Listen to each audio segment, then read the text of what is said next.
600, mas malayo pa po sa mainland China. And yet China insists on claiming it as part of their so-called 9-dash line. Hindi dapat natin ito palampasin. Ang sa Pilipinas ay sa Pilipinas. The Chinese harassment towards Filipinos in the West Philippine Sea should stop now. China is planning to tow away the BRP Sierra Madre Yes, totoo yun. away from the Ayungin Shoal. Ano to? I can imagine parang tayong mga IPIS na inapak-apakan na ng mga tao na ito kapag yan ay gagawin pa nila. Our neighbors bullying, Mr. President, then no denying about it. There's no word for it. It's absolutely reprehensible and completely illogical. Let us take the read back, for instance. This was the news 2 weeks ago in every headlines. There was a swarming of boats and ships at the reed bank and recto bank. This, my dear colleagues, is 80 nautical miles from Palawan, and I will use a laser pointer. This is not the green laser pointer of the Chinese military navy on us. This is just a red pointer to point out where reed bank is. No, 80 nautical miles from northern Palawan. On a clear day with a telescope, maybe with a binocular, looking out of San Vicente, Palawan, or even maybe the beautiful beaches of El Nido, you might be able to see the ships already coming close to our country, my dear colleagues. It is 80 nautical miles from the coast of Palawan, and why I say it is incomprehensible and completely illogical, the closest mainland China, the mainland area of China, is 595 nautical miles away. So please, Lord above, tell me, who can explain to me that this territory is their territory when it is that far? It is 5 times farther than our coastline. It is 595 miles from the coast of Hainan province. Even farther when you look at the mainland of China, just up here. By all metrics of reason, reed bank is ours. It is Philippine territory. Or we can look at Mischief Reef or any land formations in the Spratlys where China has been putting up reclamation activities.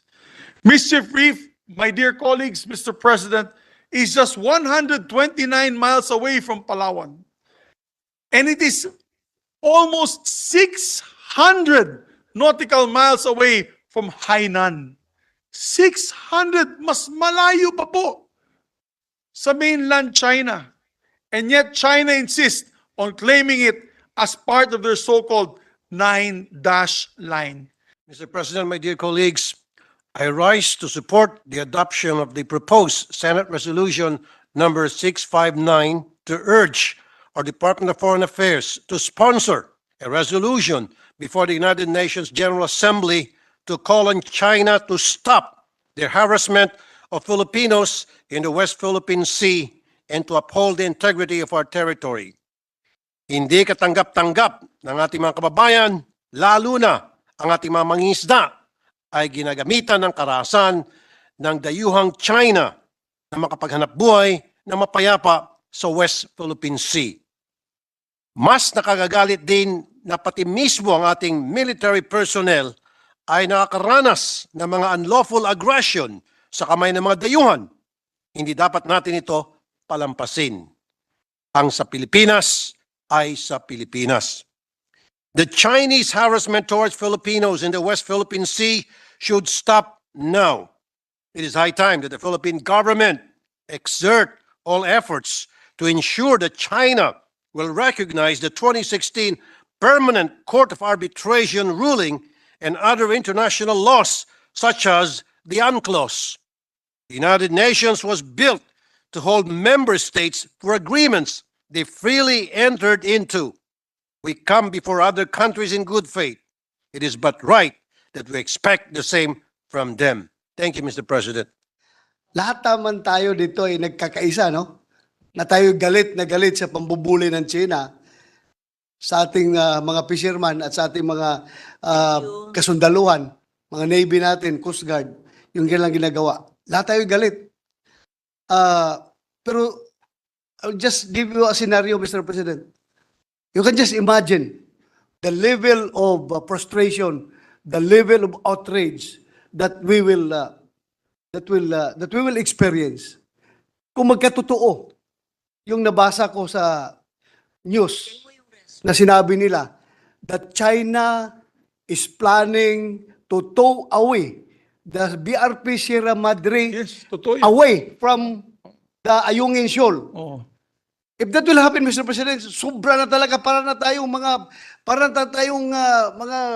ano to, I can imagine para na tayong mga IPIS na inapak-apakan na ng mga tao na ito kapag yan ay gagawin pa nila. Awang-awa na nga tayo sa mga Marines natin na walang natitirahan doon, walang shelter, kundi yung nakadits lang doon, na grounded na BRP Sierra Madre na puno ng kalawang. Kung makita mo yung mga Marines natin doon, maiiyak ka sa sitwasyon nila. At may plano pa ang China na hihilain daw yun, tatanggalin, paalisin doon. So, sobra na yan, Mr. President. Iniisip ko talaga, as a Filipino, hindi ko ma-imagine kung gawin pa nila yan. Wala na nga ibang matirahan yung sundalo natin doon, mga marino natin. Hihilain pa nila palayo. At anong gagawin nila doon? Pakilo nila? Pakilo nila yung barko natin? Ang balita po, Senator De La Rosa, is sinurround na po nila yung Ayungin shows. They're surrounded now. Pag makita mo sa ating, as a matter of fact, nagbigay po tayo ng aeroplano sa BIFAR na caravan, Cessna caravan, at nagpipicture taking na po sila doon sa area na yun. The Ayungin shows is now surrounded by militia ships. Okay.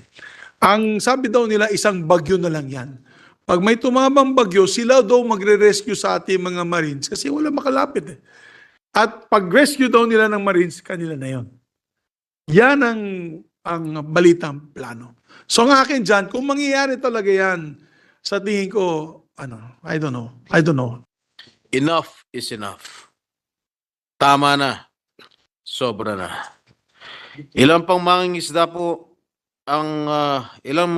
pa po ang matatakot at magdadalawang isip na maglayag sa sarili nating karagatan para makapaghanap buhay. Ilang magigiting na kawal ng Philippine Coast Guard pa ang hintay natin mabulag o magkaroon ng kapansanan habang nagpapatrolya sa ating teritoryo dahil sa pambubuli ng China. Ilang sundalo pa natin ang malalagay sa alanganing sitwasyon dahil sa ginagawang paghaharang at paghahamon ng mga Chinese vessels sa ating mga barko at sasakyang pandagat. Malinaw na malinaw.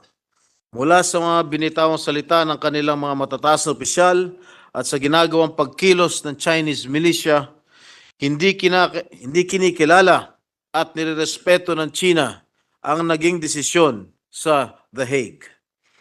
The Philippines won against China.